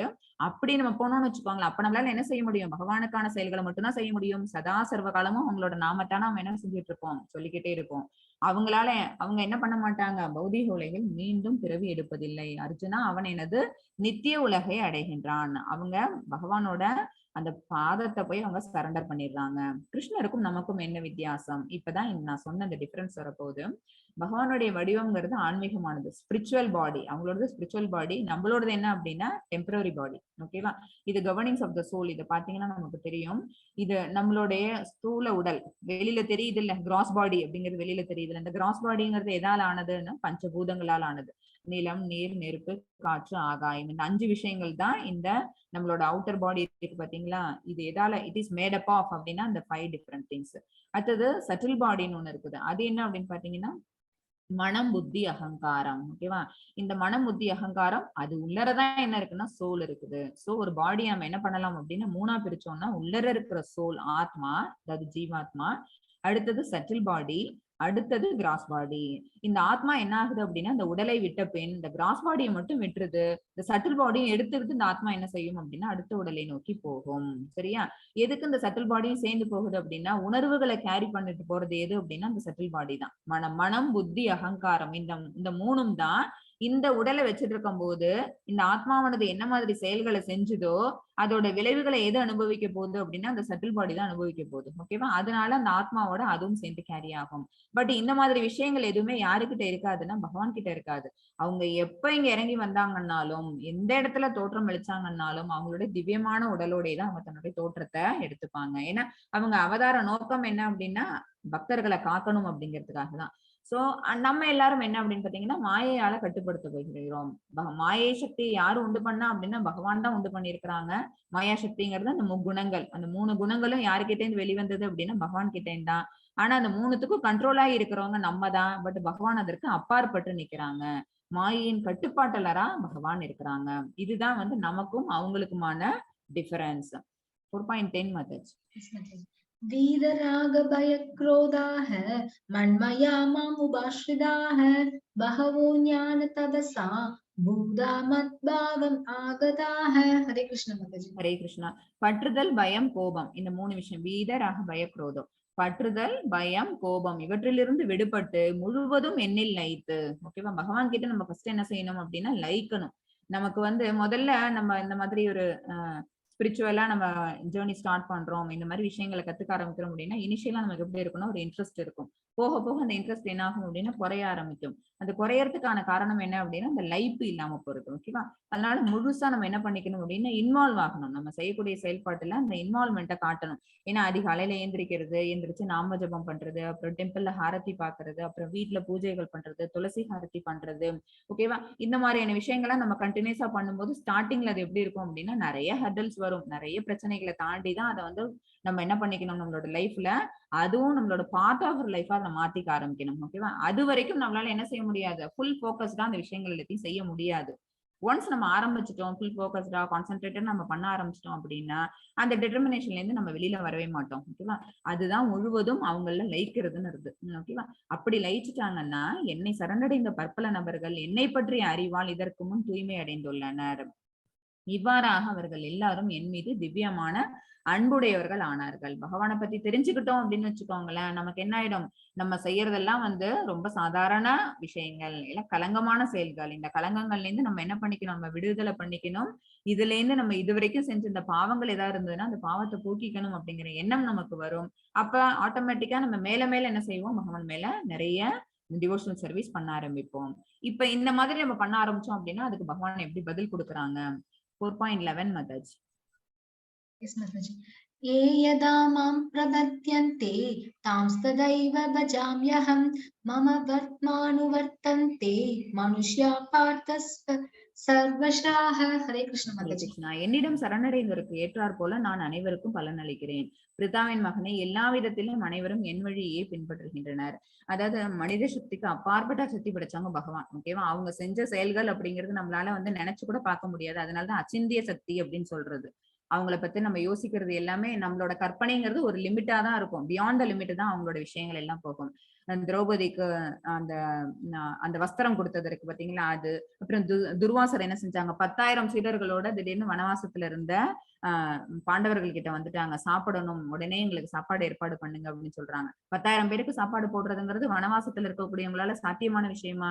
உடனே என்ன செய்யறாங்க, திரௌபதி கிருஷ்ண பரமாத்மா நினைக்கிறாங்க. அவங்க அந்த பாத்திரத்துல, அந்த அன்ன பாத்திரத்துல அன்னைக்கு சாப்பாடை எடுத்துட்டு கடைசியா திரௌபதி சாப்பிட்டு அதை கழுவி வச்சுட்டாங்க அப்படின்னா அன்னைக்கு வரக்கூடிய அந்த சாப்பாடு லிமிட் அதோட க்ளோஸ் ஆயிடும். ஓகேவா? அதுக்கப்புறம் மறுநாள் தான் அதை ஓபன் பண்ண முடியும். அது அந்த டைம் அப்படிங்கும் போது அதுக்குள்ள ஒரே ஒரு கீரை ஒட்டி இருக்கும். அந்த கீரை எடுத்து சாப்பிட்டுட்டு அவங்க என்ன செஞ்சாங்க, பகவான் பசியாறிடுறாங்க. அந்த 10,000 சீடர்களோட கூடிய துர்வாச முனிவர் அத்தனை பேருக்கு என்ன ஆயிடுச்சு அப்படின்னா ஃபுல்லா சாப்பிட்ட ஒரு திருப்திங்கிறது. இது நம்மளால சாத்தியமா? சாதாரண ஒரு மனுஷனால இது சாத்தியமா? கிடையாது. ஓகேவா? சோ அந்த அளவுக்கு அவங்க என்ன பண்ணிக்கிறாங்க, பாண்டவர்கள் அத்தனை பேரும் தன்னை சரண்டர் பண்ணிக்கிட்டதுனால பகவான் என்ன செய்யறாங்க, அவங்களுக்கு ரெசிப்ரிகேட் பண்றாங்க. சோ என்னிடம் சரணையுடையதற்கு ஏற்றார் போல நான் அனைவருக்கும் பலன் அளிக்கிறேன். மத்தது 4.17. Yes, चातुर्वर्ण्यं मया सृष्टं गुणकर्म विभागशः तस्य कर्तारमभिमां विद्यकर्तारम् अव्ययम्. हरे कृष्ण माताजी. ஹரே கிருஷ்ணா. 3 வித இயற்கை குணங்களுக்கும் அவற்றின் செயல்களுக்கும் ஏற்ப மனித சமூகத்தின் 4 வகை பிரிவுகள் என்னால் ஏற்படுத்தப்பட்டன. சாதுர்வர்ணியம். ஓகேவா? 4 விதமா, அதுதான் நம்ம இதுவரைக்கும் வர்ணாசிரம தர்மம்னு பார்த்திருக்கோம். செகண்ட் சாப்டர்ல ஒரு டைம் வந்தது வர்ணாசிரம தர்மம். நேத்தி சாப்டர்ல ஒரு டைம் பார்த்தோம். வர்ணம்னா என்ன, ஆசிரமம்னா என்ன அப்படிங்கிறது நேத்தி சாப்டர்ல நம்ம விரிவாக பார்த்தோம். மனித சமூகத்தின் 4 வகை பிரிவுகள் என்னால் ஏற்படுத்தப்பட்டன. அது எதனால அப்படின்னு பாத்தீங்கன்னா, எதுக்காக இது அப்படின்னா, அந்த அசுரகுணம் இருக்கக்கூடாது. அப்புறம் அது என்ன பண்ணுவாங்க அப்படின்னா, இது ஞானத்தின் அடிப்படையில அல்லது அவங்களோட குணங்களுக்கு அடிப்படையில பிரிக்கப்பட்டது. ஓகேவா? அல்லது அவங்களுடைய தொழில் சார்ந்த விஷயமா பிரிக்கப்பட்டது. குலத்தின் அடிப்படையில அது பிரிக்கப்படல. தொழில் சார்ந்த விஷயத்துல அவங்க பிரிச்சாங்க. அந்த தொழில் எதை பொறுத்து வந்தது அப்படின்னா, அவங்களோட குணங்களின் அடிப்படையில அந்த தொழில்கள் அல்லது பிரிஞ்சு வந்தது. இப்ப அந்தனர் அப்படின்னு வச்சுக்கோங்களேன், அவங்க என்னன்னா சத்வீக குணத்துல இருப்பாங்க. சாத்வீக குணத்துல இருக்கக்கூடியவங்க என்ன செய்வாங்க, ஞானத்தை அடைவாங்க. அப்புறம் ஞானத்தை விருத்தி பண்ணுவாங்க. அடுத்தவங்களுக்கு அந்த ஞானத்தை சொல்லி கொடுக்கறது மூலமா அவங்க என்ன பொருள் ஈட்டக்கூடாது. அவங்களுக்கு தானா தட்சிணையா கிடைக்கிறத வச்சுதான் அவங்க என்ன பண்ணிக்கணும், தன்னுடைய தேவைகளை அவங்க பூர்த்தி பண்ணிக்கணும். இதுவே ரஜோகுணவாதிகள் என்ன செய்யறாங்க அப்படின்னா, அக்ரசிவ் பீப்புள் இருக்காங்கல்ல, அவங்களோட குணம் ரஜோகுணம். ரஜோகுணம் அப்படிங்கிறதுக்காக விதிக்கப்பட்ட தொழில் என்ன அப்படின்னா, ராஜ்யத்தை ஆள்றது, சத்திரிய பிரிவு அப்படி வந்தது. ஓகேவா?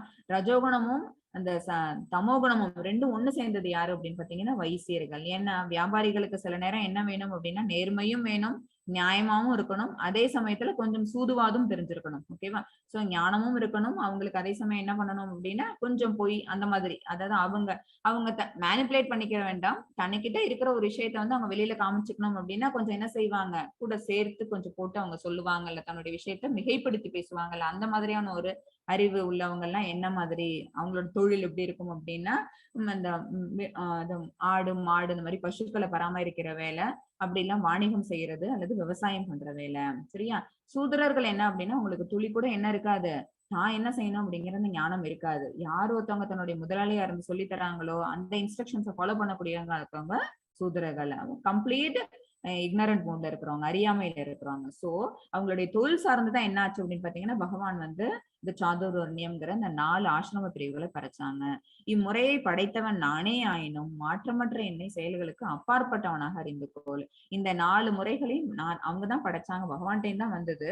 ஆனா என்னை செயல்களுக்கு அப்பா நான் என்ன அப்படின்னு பாத்தீங்கன்னா அகர்மாவாதி அப்படிங்கறத என்ன நீ பத்தி தெரிஞ்சுக்கோ. சரியா? அதாவது எந்த தொழிலை செஞ்சாலும் கூட எப்படி இருக்கணும், அந்த தொழில் பற்றுதல் வைக்காம அந்த தொழில் நமக்குன்னு விதிக்கப்பட்டிருக்குது, அதை செஞ்சுட்டு நான் கிருஷ்ணாய நமக கிருஷ்ணார்ப்பணம்னு சொல்லிட்டு இருந்துட்டோம்னு வச்சுக்கோங்களேன், அப்ப என்ன ஆகும், செயலுக்கு அப்பாற்பட்டவனா நம்ம ஆயிடுவோம். இந்த குணம் யாருக்கிட்ட இருந்து நம்ம வளர்த்துக்கணும் அப்படின்னா பகவான் கிட்ட இருந்து. ஏன்னா எல்லாத்தையும் அவங்கதான் படைச்சாங்க, பிரபஞ்சம் ஃபுல்லா அவங்களாலதான் படைக்கப்பட்டது. ஆனா அவங்க என்ன செய்யல, வந்து நான் தான் இதை படைச்சேன், நானே இதை என்ன பண்ணிட்டு இருக்கிறேன், இதுக்கான எல்லா காரணத்துக்கும் நம்ம எல்லாருக்கும் என்ன சொல்லிக்கிட்டு இல்ல, ஃப்ரீவில் கொடுத்து அனுப்பிட்டாங்க, நீ போறியா நீ போயிட்டு இருந்துக்கோ. சரியா? நேத்தியான கிளாஸ்ல செகண்ட் சாப்டர்ல பார்த்தோம்னா அந்த ஒரு இளவரசன் ஒருத்தவங்க, அந்த இளவரசன் என்ன பண்றாங்க, அவங்க அப்பா விட்டு பிரிஞ்சுட்டு வேற ஒரு கண்ட்ரிக்கு போயிடுறாங்க. அங்க போயிட்டு அதுக்கப்புறம் அவங்க என்ன பண்ணல, உணரவே இல்ல நம்ம எங்கேருந்து வந்திருக்கிறோம், நம்ம திருப்பி அப்பாவோட ராஜ்யத்துக்கே திரும்பி போகணும், அங்க போய் நம்ம கஷ்டமே இல்லாம இருந்தோமே, இங்க வந்து கஷ்டப்படுறோமே நான் உணரவே இல்லை. ஒரு மந்திரி தான் வந்து என்ன செய்யறாங்க, உன்னுடைய இடம் இது இல்லப்பா, உனக்கான ராஜ்யம் அங்க காத்துக்கிட்டு இருக்குன்னு சொல்லிட்டு அந்த மந்திரி தானே கையோட கூட்டிட்டு போறாங்க. அப்பதான் தெரியுது அந்த மாதிரி இளவரசர்களா, தொலைந்து போன இளவரசர்களா யார் இருக்கும் அப்படின்னு பாத்தீங்கன்னா எல்லா உயிர்வாழிகளும் இருக்கிறோம். செயல்களுக்கு எல்லாத்தையும் படைச்சாலும் கூட அந்த செயலுக்கு அப்பாற்பட்டு நிக்கிற பகவான் மாதிரி நம்மளும் நம்மளோட குவாலிட்டிஸ வளர்த்துக்கணும்.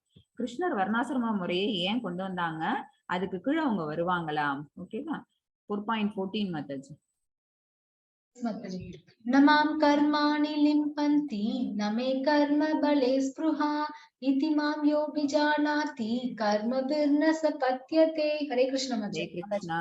அவங்க வர்ணாசிரம தர்மத்தை அவங்க ஏன் படைச்சாங்க அப்படின்னா இந்த மனித குலத்தை காப்பாத்தணுங்கிறதுக்காக, அழிவு பாதையில சென்றிருக்கக்கூடிய மனித குலத்தை காப்பாத்தணும் அப்படின்னா அவங்களுக்கு விதிக்கப்பட்ட கடமைகளை கொடுக்கணும். அப்பதான் என்ன செய்ய மாட்டாங்க, அவனோட தொழில் எடுத்து இவன் பண்ண மாட்டான், இவனோட தொழில் எடுத்து அவன் பண்ண மாட்டான். அவங்கவுங்களுக்கு என்ன விதிக்கப்பட்டிருக்குதோ அதை அவங்க செய்வாங்க. இன்னொன்னு, அது அவங்களுக்கு கீழே வருவாங்களா, அடுத்த கொஸ்டின் என்ன அப்படின்னா வர்ணாசிரம தர்மத்தின் கீழ் அவங்க வருவாங்களான்னா வரமாட்டாங்க. ஏன்னா அவங்க செய்யக்கூடிய செயல்ங்கிறது எதுவும் இல்லை. அப்படி அவங்க அந்த செயலை செஞ்சாலும் அந்த செயலோட பலன்கள் அவங்கள பாதிக்கிறது இல்லை. அதுதான் இந்த ஸ்லோகால பகவான் சொல்றாங்க. என்னை பாதிக்கும் செயல் எதுவும் இல்லை, செயல்களின் பலன்களை நான் விரும்புவதும் இல்லை. பலன் மேல நம்ம ஆசைப்பட்டு செஞ்சோம்னா தானே அந்த பலன் நம்மள வந்து பிடிச்சுக்குது. ஓகேவா?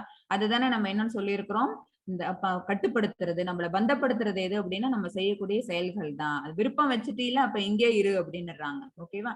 அதனாலதான் பற்றுதல் இல்லாம செஞ்சோம் அப்படின்னா நம்ம எல்லாம் லிபரேட் ஆகிறதுக்கான வாய்ப்பு அப்பதான் கிடைக்கும். செயல்களின் பலன்களை நான் விரும்புவதும் இல்லை, என்னை பற்றி உண்மை அறிபவன் செயல்களின் விளைவுகளால் பந்தப்படுவதில்லை. பகவான் இப்படிதான் இருக்கிறாங்க, நம்மளும் பகவான் அடி சேரணும் அப்படின்னா நம்மளும் என்ன செய்யணும், நம்ம இங்க இருக்க பற்றுதலை விட்டுறணும். பற்றுதலை விட்டுறதோட இல்லாம பலனையும் நம்ம விரும்பக்கூடாது. அப்ப ஆட்டோமேட்டிக்கா விளைவுக்கு அப்பாற்பட்டு நிற்போம். அப்ப அந்த விளைவுகளை பகவான் எடுத்துக்கிட்டு நமக்கு ஒரு நல்ல எதிர்காலத்தை பகவான் அமைச்சு கொடுப்பாங்க. ஓகேவா?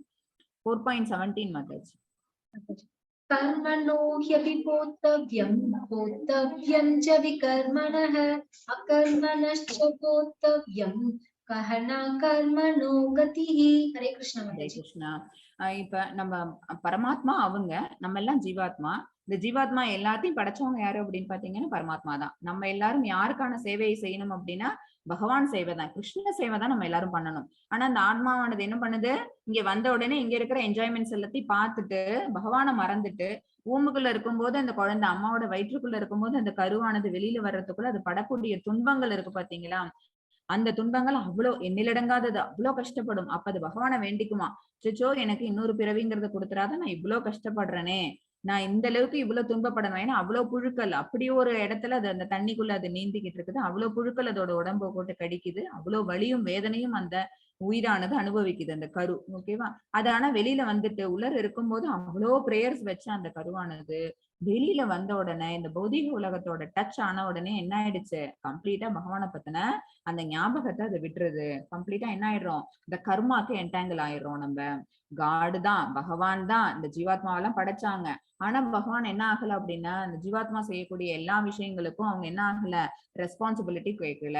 எப்படி எப்படி ஒரு ஒரு ஃபேக்டரின்னு எடுத்துக்கிட்டீங்கன்னு வச்சுக்கோங்களேன், அதுல வந்து நிறைய தொழிலாளிகள் இருப்பாங்க. தொழிலாளிகள் ஒவ்வொருத்தவங்களுக்கும் ஒரு ஒரு வேலைன்னு கொடுத்திருப்பாங்க. ஓகேவா? ஒரு ஒரு தொழிலாளிக்கும் கொடுத்திருக்க வேலையில அவன் என்ன நல்லது செய்யறானோ கெட்டது செய்யறானோ அது அவனுக்கு தான் அது பாதிக்கும். ஒரு தொழிலாளி குட் ஆர் பேட் திங் எது பண்ணாலும் அது அந்த பாதிப்பு அவங்களுக்கு தான், அவங்க தான் அதுக்கு ரெஸ்பான்சிபிலிட்டி எடுத்துக்கணும். முதலாளி அதுக்கான ரெஸ்பான்சிபிலிட்டி எடுத்துப்பாங்களா? எடுத்துக்க மாட்டாங்க. அதே மாதிரிதான் பகவான் தான் இங்க இருக்கிற நம்ம எல்லாருமே படைச்சாங்க. ஆனாலும் இங்க நம்ம செய்யக்கூடிய சரியான தவறான, ஓகேவா, இந்த விஷயங்களுக்கெல்லாம் யாரு பொறுப்பெடுத்துக்கணும் அப்படின்னா அந்த ஜீவாத்மாவை தான் பொறுப்பெடுத்துக்கணும். நீ நல்ல விஷயங்களை பண்றியா, நல்ல பலன்கள் உனக்கு கிடைச்சது அப்படின்னா நீ சொர்க்கலோகம் போவ, போயிட்டு அங்க போயிட்டு நீங்க கம்ப்ளீட்டா அனுபவிச்சுட்டு புண்ணிய பலன்கள் தீர்ற வரைக்கும் என்ஜாய் பண்ணிட்டு திருப்பி இந்த பௌதிக உலகத்துக்கு வருவ.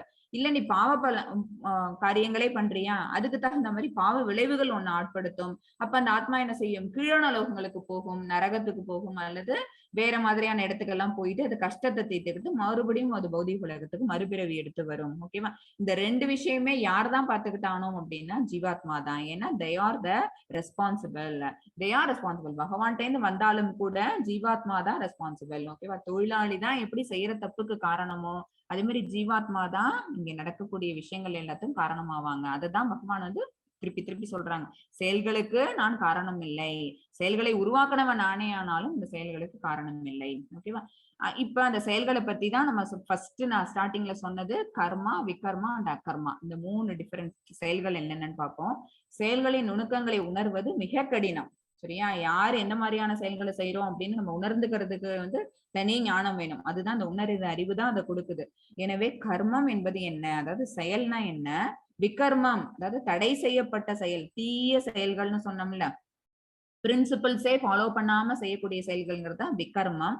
அடுத்தது அக்கர்மம் என்பது என்ன, அக்கர்மம் என்ன, செயலின்மை. செயலின்மைனா சும்மா இருக்கிறது கிடையாது, பற்றுதல் இல்லாம செயலை செஞ்சுட்டு இருக்கிறதுங்கிறது தான் அக்கர்மம்னு சொல்லியிருக்கோம். இந்த 3த்தையும் தெளிவாக அறிந்து கொள்ள வேண்டும். இந்த 3 யாருக்கு தெரியும் அப்படின்னா ஒரு ஞானிக்கு தெரியும். ஓகேவா? இந்த கர்மம்னா என்ன, விகர்மம்னா என்ன, அக்கர்மம்னா என்னங்கிறது யாருக்கு தெரியும் அப்படின்னா ஞானி. என்ன ஞானி அப்படின்னா இந்த உன்னத அறிவை பெற்ற ஞானி. பகவான் சொல்லக்கூடிய இந்த கர்மங்கள், இந்த செயல்கள் எல்லாமே நான் தான் படைச்சேனால கூட இந்த செயலுக்கு அப்பாற்பட்டு நான் இருக்கேன்னு பகவான் சொன்ன மாதிரி நம்மளும் இந்த செயல்கள் எல்லாம் எனக்குன்னு விதிக்கப்பட்ட செயல்கள் நான் செய்யறேன், ஆனா விளைவுல நான் பற்றுதல் இல்லாம இருக்கிறேன் அப்படின்னு நம்மளும் இருந்தோம்னு வச்சுக்கோங்களேன், அவங்க காட்டக்கூடிய அந்த வழியை நம்ம கரெக்டா பிடிச்சுக்கிட்டோம்னு அர்த்தம். அதுதான் விடி பிடி தத்துவம்ங்கிறது. அதுதான் பற்றுதலை விட்டுட்டு பகவான் சொல்றதை பிடிச்சுக்கிறது தான் அந்த தத்துவம். அப்ப பகவான நம்ம அவங்க சொல்றதை நம்ம அப்படியே ஃபாலோ பண்ணோம்னு வச்சுக்கோங்களேன், அவங்க என்னுடைய வழியை பின்பற்றுகிறார்கள்னு ஒரு ஸ்லோகத்துல வந்துச்சு. ஓகேவா? பகவான் சொல்றதை நம்ம ஃபாலோ பண்ணோம்னா நம்மளும் எப்படி இருக்க முடியும், ஒரு ஞானியா ஆக முடியும். சாதாரண ஒரு ஒரு என்ன பௌதிக வாழ்க்கை வாழும் போதே நம்மளால அந்த ஞானத்தை அடைய முடியும்னா எப்ப அப்படின்னா 4th சாப்டர் இந்த பகவத்கீதையில பகவான் சொன்ன இந்த விஷயத்த நம்ம தெரிஞ்சுக்கிட்டோம், எப்படிப்பட்ட கர்மாக்களை செய்யணும், சரியா, அந்த கர்மங்களை எப்படி செய்யறது மூலமா நம்மளால பகவானை ரீச் அவுட் பண்ண முடியும் அப்படிங்கிற விஷயத்த நம்ம தெரிஞ்சுக்கிட்டோம் அப்படின்னா அதுதான் என்ன அப்படின்னா நமக்கு ஒரு செல்ஃப் சாட்டிஸ்பேக்ஷன் கொடுக்கறது, பகவானை சாட்டிஸ்ஃபை பண்ற செயல்கள்னு அர்த்தம். இப்ப இந்த பிக்சர்ல வந்து ரந்தி தேவர், இவர் பாகவதத்துல வர ஸ்டோரி, இது சின்ன கதை சொல்றேன். ரந்தி தேவர் வந்து என்ன செய்வாங்க அப்படின்னா அவங்க ராஜாவா இருந்தாலும் கூட அவங்க தன்கிட்ட இருக்கிற அத்தனை சொத்து, தன்கிட்ட இருக்கிற பொருள் எல்லாத்தையும் நாட்டுல இருக்கிற அத்தனை மக்களுக்கும் அவங்க வந்து ஃபுல்லா செலவு பண்ணிட்டே இருப்பாங்க. யாருமே பசியால வாடக்கூடாது, யாருமே எந்த கஷ்டமும் படக்கூடாதுங்கிறதுல ரொம்ப அவங்க நுணுக்கமா இருந்துட்டு இருப்பாங்க. அவங்க பயங்கர கிருஷ்ண பக்தன் வேற. அவங்க ஃபேமிலியோட சேர்ந்து 48 நாட்கள் விரதத்துல இருப்பாங்க. 48 நாட்கள் விரதம் இருந்து முடிச்ச உடனே அவங்க கையில எவ்வளவு இருக்கும் அப்படின்னா சாப்பிடறதுக்கு அவங்க ஃபேமிலி மெம்பர்ஸோட சேர்த்து கொஞ்சமா பால், அந்த கீர்னு சொல்லுவாங்க, பாலால செய்யப்பட்ட பாயசம் மாதிரி இருக்கக்கூடிய ஐட்டம் அது, அப்புறம் தண்ணி, இதுதான் இருக்கும் அவங்க கையில. அவங்க வீட்டுல இருக்கவங்களோட சேர்ந்து, அரண்மனையில இருக்கக்கூடியவங்களோட சேர்ந்து அவங்க என்ன செய்யறாங்க அப்படின்னா அந்த பகுதியா பிரிச்சுட்டு அவங்க சாப்பிடறதுக்கு உட்காடுறாங்க. அப்ப வந்து என்ன செய்யறாங்க அப்படின்னா ஒருத்தவர் வருவாரு. அவர் வந்துட்டு என்ன கேட்பாரு அப்படின்னா, ரொம்ப நாளா பசியோட இருக்கிறேன், என்னால பசி தாங்க முடியல, எனக்கு நீங்க வந்து சாப்பாடு ஏதாவது இருந்தா கொடுங்க, பிச்சை கேட்டு வராங்க. உடனே என்ன செய்யறாங்க, தங்கிட்ட இருக்கிறதோட ஒரு பாகத்தை எடுத்து அவங்கள்ட்ட கொடுத்து அவங்களோட பசியை தீக்குறாங்க. ஏன்னா அவங்களுக்கு வந்து என்ன இருக்காது அப்படின்னா அடுத்த ஒரு உயிருங்கிறது கஷ்டப்படக்கூடாது, அந்த எண்ணம் அவங்களுக்கு ஜாஸ்தி இருந்ததுனால அவங்களுக்கு கொடுத்துட்டு, சரி இப்ப மிச்சம் இருக்கிற சாப்பாடை நம்ம எல்லாரும் மறுபடியும் பகிர்ந்துட்டு சாப்பிட ஆரம்பிப்போம் அப்படிங்கும்போது இன்னொருத்தவர் என்ன செய்யறாரு, இன்னொருத்தர் பிச்சை வாங்குறதுக்காக வராரு. அவரு தான் கூடவே நிறைய குட்டி குட்டியா நாயெல்லாம் இருக்குல்ல, நாயெல்லாம் கூட்டிட்டு வந்துடுறாரு. நானும் சாப்பிட்டு நாளாச்சு, எங்கிட்ட இருக்கக்கூடிய நாய்க்குட்டிகள் இதெல்லாமும் சாப்பிட்ட நாளாச்சு, எங்களுக்கு எல்லாம் சாப்பாடு ஏதாவது கொடுங்க உங்கள்ட்ட இருக்கிறது அப்படின்னோட மறுபடியும் தன்னோட ஷேர் எடுத்து என்ன பண்றாரு, அவருக்கு கொடுத்துட்டு அவரை வச்சுட்டு இருக்க மத்த ஜீவராசிகளுக்கும் அவர் கொடுக்குறாரு. அவங்க எல்லாம சாப்பிட்டு வயிறார அவங்கள வாழ்த்திட்டு அவங்க போன விட்டு, சரி மீதி இப்ப என்ன இருக்கு அப்படின்னு பாத்தீங்கன்னா சாப்பாடு தீர்ந்துருச்சு, தண்ணி மட்டும் ஒரு குவளை இருந்தது.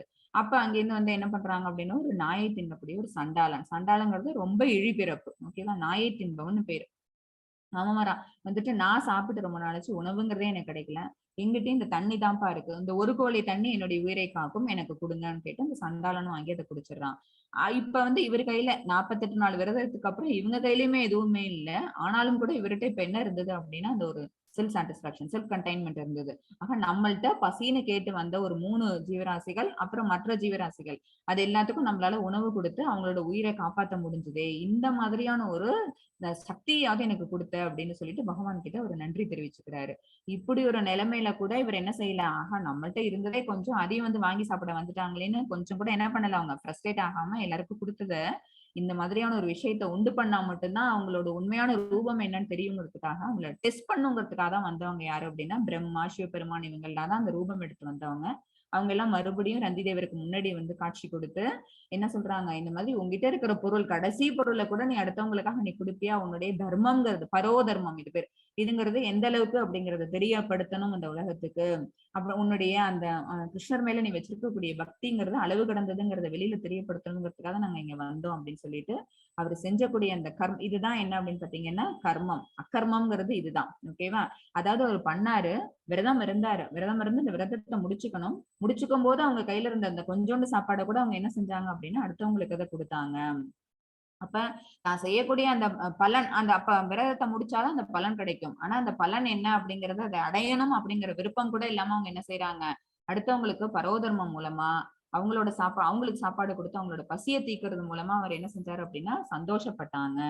அதனால உனக்கு மேலும் மேலும் செல்வம் பெருகட்டும். நீ வந்து இதே மாதிரி உன்னுடைய இந்த தர்ம காரியத்தை தர்ம சிந்தனையோட நீ உன்னுடைய காலம் கடைசி வரைக்கும் இருந்து நீ இதை செஞ்சு நாட்டை நல்ல முறையா ஆட்சி பண்ணணும் அப்படின்னு சொல்லிட்டு அவங்க 2 பேரும் இவங்களுக்கு வந்து பிளெஸிங்ஸ் கொடுத்துட்டு போறதுதான் பாகவதத்துல வரக்கூடிய கதை. சோ செயல்பாடுகளை எப்படி அமைச்சுக்கணும் அப்படிங்கிறதுக்காக இந்த இடத்துல ரந்தி தேவரோட ஸ்டோரியை சொன்னேன். ஹரே கிருஷ்ணா. அகர்மாவாதி இன்னும் நமக்கு ரொம்ப பெஸ்ட் எக்ஸாம்பிள் யார சொல்லலாம் அப்படின்னா நாரதர். ஓகேவா? திரிலோக சஞ்சாரி, 3 லோகத்துக்கும் சர்வசாதாரணமா போயிட்டு வந்துட்டு இருப்பாங்க. அகர்மாவாதி அவங்க. அவங்க செய்யாம இருக்கிறாங்க. நாராயண நாமம் எப்பவுமே அவங்களோட வாயில இருந்துகிட்டே இருக்கும். ஓகேவா? அதாவது செய்யக்கூடிய செயலை அவங்க என்ன செய்யறாங்க, பகவானுக்கு அர்ப்பணிச்சிடுறாங்க. அதனால அவங்க எப்படி இருக்காங்க, எப்பவுமே செயலின்மையா இருக்கிற மாதிரி தோணுது, பட் ஹாப்பியா இருக்கிறாங்க. Always is plus. ஓகேவா?